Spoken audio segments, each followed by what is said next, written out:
Hello, welcome to the artclass.com video tutorial on YouTube. We have a bunch of art video tutorial from digital painting to basic pencil drawing on paper on our channel. We have over 300 video. In this video, this is part 3 of Scarlet Witch digital painting, and this is the final part. So I have the part 1 and part 2, and I will provide you the link that will show up right around here somewhere. Alright, in this tutorial, I'm just gonna show you the final stage of painting, adding more color and adjusting the value and creating some soft edge and hard edge. And also piece, I spent about probably a few hours. It's almost finished, but could spend a lot more time and refining some of the spot, maybe add some more on the lighting or some more highlight or clean up in a certain spot, like especially hair. But I have to get back to some real work, and this is just for fun. And this is a Scarlet Witch from X-Men or the Avengers. Alright, let's get started. So this is what we have from the last video, part 2. And in part 3, we're just going to assign color. And I'm just going to show you a basic tip. So this is, where the shadow would fall. And I did a little bit of tweak on her face a little bit, which just make her eyes bigger. And this is the Scarlet Witch from the Avenger that I kind of heard the rumors that they use what's her name, Elizabeth Olsen, for the new Avenger for Scarlet Witch. So I just kind of use her face as a base for this one. And this video is gonna go really fast, so apologize for that, because I spent about a few hours and I don't want to put a few hours video on YouTube, which is it's gonna be ridiculous. You guys don't want to waste that much time doing that. So I'm just gonna point out a few important element over here. So just trying to add more lighting to her chest and her breast. And when you add the lighting around her breast and her cover, what do you call that? The torso, the top part of the dress or corset, and it's not a corset, it's just a dress that cover your breast. It's the lighting has to kind of go along with the part of the outfit or the clothing. But things that you have to be aware of is that if your skin reflect the light differently than cotton or silk or leather. Some of the leather have like this muted element. It doesn't come off as shiny. Some of the leather are pretty similar to skin, a little more shinier, and some of the leather are really shiny. So you have to pick which one. And I decided that her top would be really dark, like deep black, red, and for the most part you see black, but then when it catches the light on the right angle you see some red. So it's that sort of material that I'm using. And some of you ask me, how do you know where I put light and the shadow? So in order to get the light and the shadow, you have to know what direction the light came from. So in this one, from the top right corner of the monitor or this screen, that's where the light source came from. So as you will see that the light will hit kind of a little bit coming to the front, and if you look at her face, you see the light hit right there on top of her eyebrows and top of her cheekbones, and then right along all the way down to her shin, and then her breast, and then all the way down. And the reason behind her jaw has a shadow on her neck, and then on her left shoulder or behind the neck, or that her face putting down, that's got a little bit of shadow. And the shadow will cast all the way in the back from that shoulder that was behind, that she has the arm behind her. Also that will cast a shadow. So now I'm adding some more hair, and also underneath the arm. So you have to know, you have to think about what what kind of shape and break it down, just like the video that I have on the perspective and foreshortening. So if the light is catching onto her face, which is sort of like a ball shape, then you're gonna have to figure, the roundness of whatever her forehead shape like, or cheekbones, just you have to look for the change of planes. And like, if as you look, what I'm working on is around her breast right now is pretty similar to a ball shape, but it's a slope ball shape change of plane. So you have to go to a lot of, probably practice a lot from live drawing would be better. When you go live drawing, just go to a longer session so you can get the shadow and get the light. And if you see around her arms, it's more of a cylinder, but then it's also have a muscle distinguish the muscle what do you call it, group breakdown. So now I'm doing a bicep and then a deltoid that was over there, and then also her forearm has a different muscle group. So, and also you don't want to overemphasize the muscle group since it is a female character. I mean, she could be ripped, but you don't want her to go as ripped as a muscular male would go, because you want your character to somewhat have a little bit more feminine appeal. And I'm not trying to be sexist here. I mean, you could be a really strong female, but to not general population, but to aesthetic standpoint, it's pleased to the audience eyes, and whatever you think that will appeal to your majority of your audience, then you should kind of go for that. But again, beauty is in the eyes of the beholder. So, and you can practice your light and shadow from basically a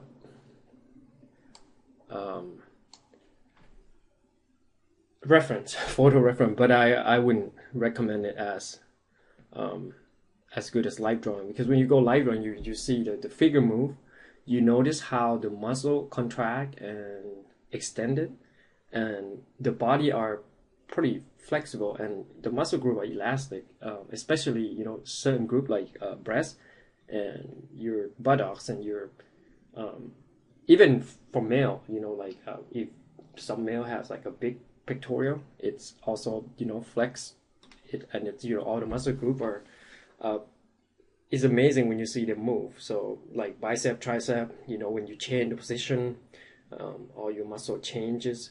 So I recommend, if you have an access to live drawing, you should go at least once a week. I used to do that all the time until I got lazy or busy, but I did that for over 10 years period of time. But I still go now and then, like once a month, if I could, if I'm not too busy. And now, after I separate the group of the muscle, I'm using only hard brush to distinguish the muscle group, and later I will try to soften up using soft brush, or you could call it blend. It depends on what kind of tool you like. Some people like using blending tool. I just like using brush. And sometime when I usually like to create this brush stroke that leave mark, like what you see on her forearm and on the side of like right below her armpit.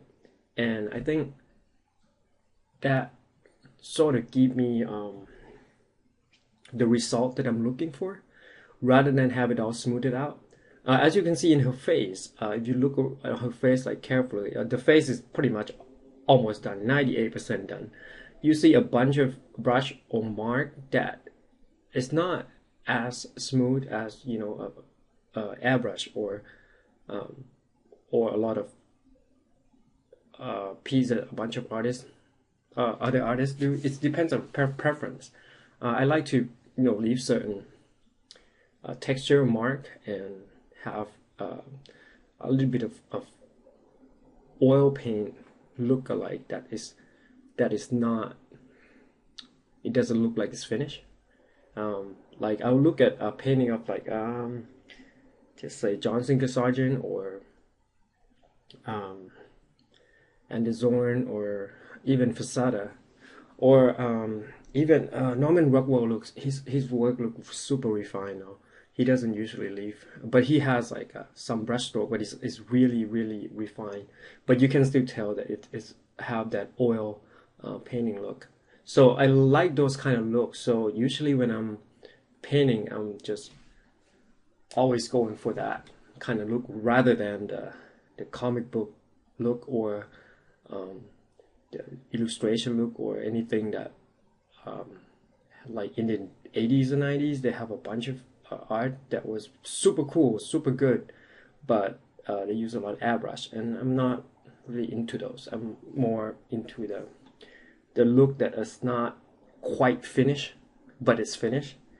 And I mean, if possible, you know, I in this whole illustration I'm making, if I could, if this was an assignment, and if I could do what the hell I want, I would leave the hair just like that, and I wouldn't even finish it. But I would do something to the cape, to her cape, and I'll finish the rest. But the hair and the way it flow up like that, I think that's pleasing to my eyes. But that's just a personal preference, not.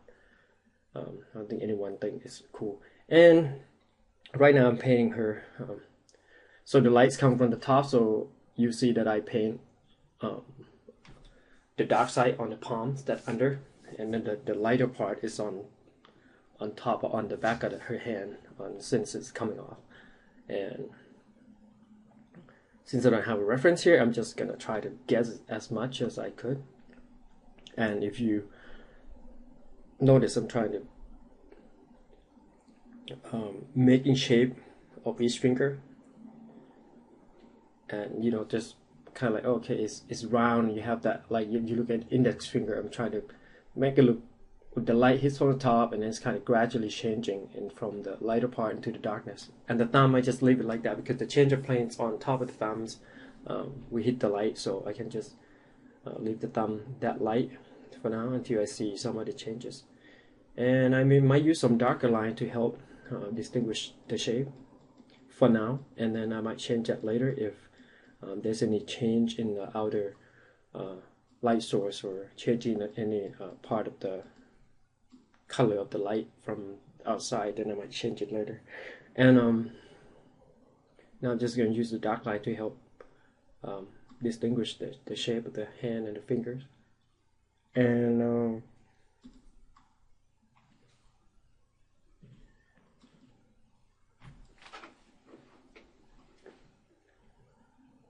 just tone. I think the index look a little too long. It's supposed to be coming to the front a little bit, so I shortened it up. I shortened it down, shortened it up. I don't even know which one makes sense. Add more lines to her globes, and using the lighter color, more saturated, to kind of create the highlight onto the tip of the finger and the tip of her thumb. And I decided to tone it down a little bit. Usually when I add painting, usually I have, after I paint and I think it looks good, then I'll merge everything down. But every time I add more paint onto it, I will make another layer and paint on it, and then I'll use eraser and paintbrush to kind of paint and erase and paint and erase, because it's easier that way.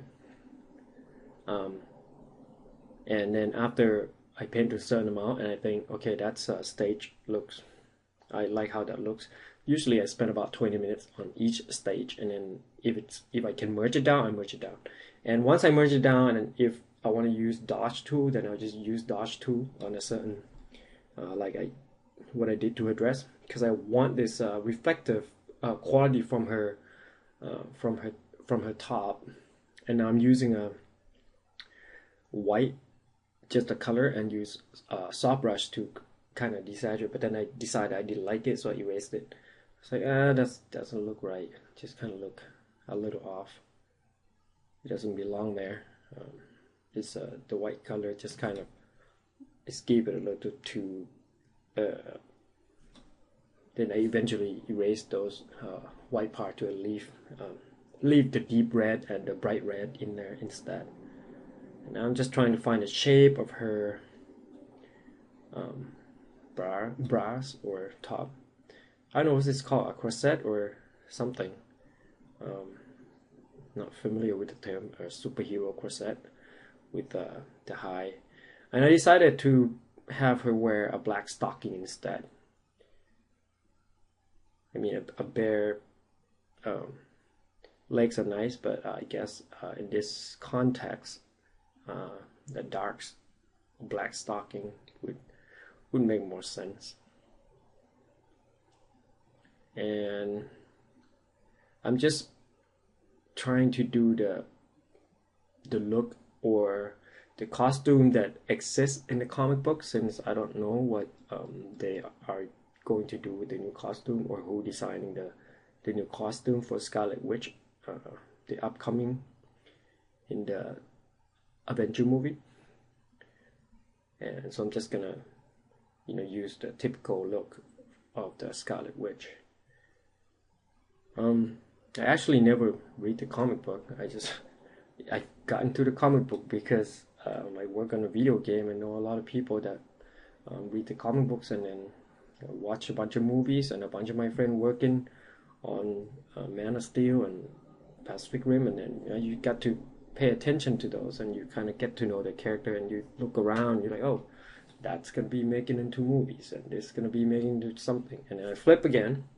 So you learn on the job after making video game for years, and sometime you got a freelance gig from people who know certain character, and you have to, oh, okay, that character, especially for like RPG card games or a book cover.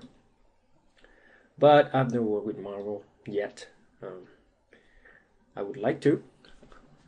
And this is we're almost there. I'm just trying to quickly change her hands to the other side. So I'm just simplifying her hand on the other side, make it look readable. At first I was just gonna leave it like that and just finish the painting without. But then, after a while I kind of like, well, maybe I should finish the whole thing. When it's get to this point, it's not about like time consuming or anything. It's more about patience and thinking, like, okay, where is the light gonna hit, and where should I add more? And the less you do, the better. I think you just have to think more when you come to this stage of it passed the midpoint of the painting. You just have to be a little more analytical, so your painting will be more successful. And now I'm just gonna paint. This is the underside of her cape, which is I would assume is black, and then it's kind of at first it has the right side of her cape kind of flying the other way, but I decided, well, it's probably going to be a better composition if I bring the cape down and have some part of the back of her cape visible. So there you go. So I bring it down, and I'll just have the right side of her cape flying out, and the left side is coming down. So it's kind of it was like she's moving like in a twist motion and push forward with her arm and shooting some beam or something, and then the rest of her cape just follow the motion there, and then the cape that's in the back is still kind of behind the movement. So there. And I always flip the canvas because you can see a lot of mistake. And now I fix a little bit of her hips and there, giving it a nice twist, or trying to give it a nice twist. And now I'm just gonna add more hair to her.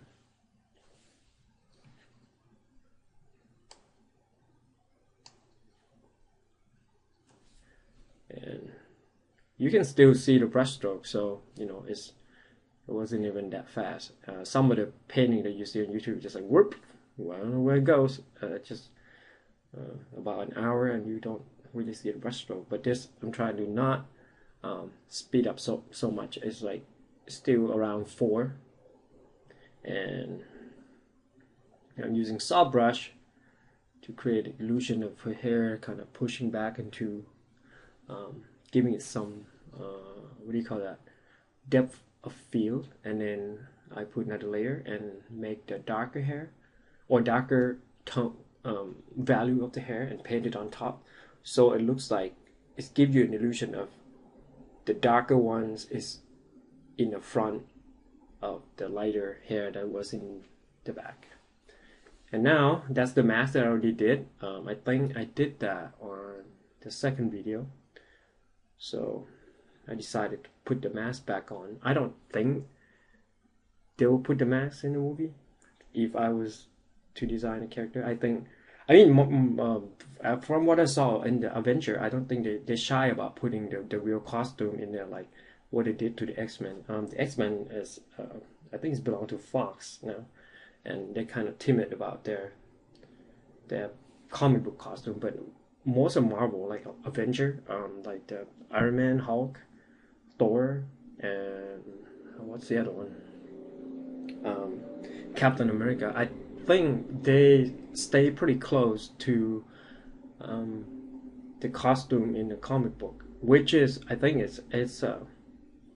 it's pretty cool that they did that, and it doesn't turn out that weird. I mean, they make it work with the same theme. Maybe that you can tone down the color a little bit, make it darker slightly. Like on the Captain America, it's not like totally blue, but it's still blue and it still have that look. Or Thor, the costume is still remaining Thor, but it just, the way they use the texture and the color, it doesn't look that how do you heard the words campy, or it looks a lot more serious, even though it's still maintain the original look of the character. So I'm pushing the back of the cave back a little bit, and I'm pushing her torso back so that I can add the underlighting. So there you can see the soft underlighting underneath her, tummy or abdominal. And now I'm adding some hair. And I'm toning down the background, making it a little more interesting to look at. And now I'm adding the spheres, changing something to the spheres, and use dodge tool, and I paint something on top of it, giving it some sort of a energy field look, something like that. So we're almost there. Here we go. So there, and now I'm just adding some shadow and trying to clean up the rest, because I think I making it a little too light on the other arm, because in the beginning the back arm on that shoulder part was a lot more darker, and I toned down, give the darkness onto the other side of her mask, or her, what do you call that, her headdress, and shadow fall underneath that with the mask, kind of cast a shadow underneath that, but then on the corner or the edge of her mask to have that lighter color. And add some more shadow and some light, add some more shadow into her neck, since her headdress would cast a little more shadow underneath that. And underneath her other arms should be a little bit more shadow, but I didn't want to make it too dark. Also on the other side, on the top side of it too. And clean up her gloves.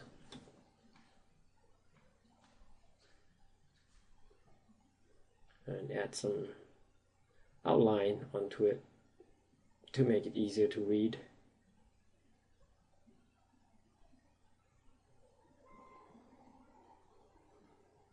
You can also do it the other way, like, you know, trying to paint it, make it a little more painterly, but this way it looks, it's a lot simpler solution since I'm trying to finish this one. And making it lighter, you should be able to see a little bit of the forearm, so just gonna add some forearm there and some of the elbow.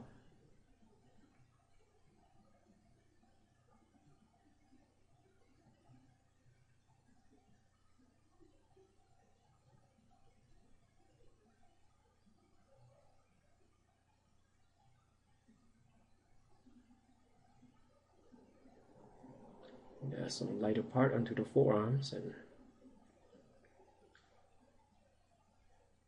we're almost there.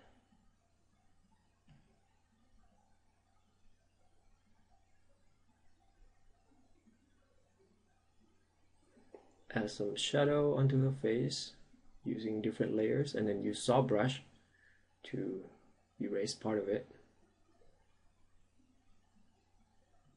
Also underneath her nose bridge, a bit on the side. So we're almost there. And tighten up her facial structure, or frame her face a little bit more. And then tone down her triceps, since, I mean, if it's going to spaces, if it go into space, then it could be smaller on that side. And then trying to reshaping her pectoral or her breast, and cleaning up the other part. Alright, so I think our painting kind of ended here. Nope, there's a little bit more, I think.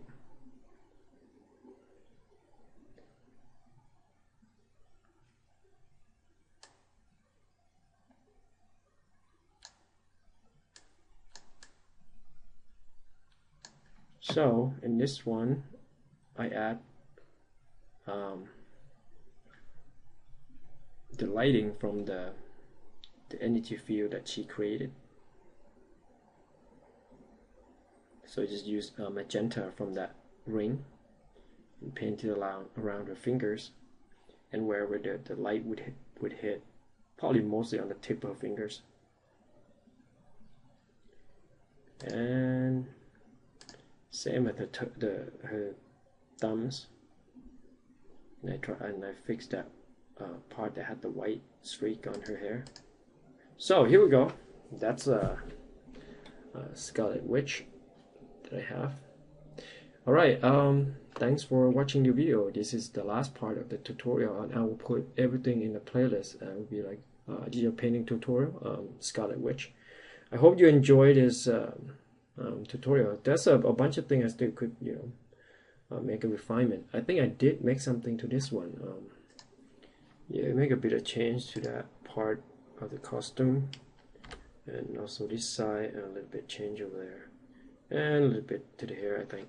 But it's not that big of a change. You see pretty much the whole process, so a little bit things here and there, not can do much, and I tone down this part a little bit more. So alright, thanks for watching the video. Go to my channel to watch more video, and if you have any questions or just a question or anything, just post down to the comment section, and don't forget to join our forum. I'll you know, try to give you critiques and paint over every month, once or twice a month maybe. Alright, have a great day. Bye bye.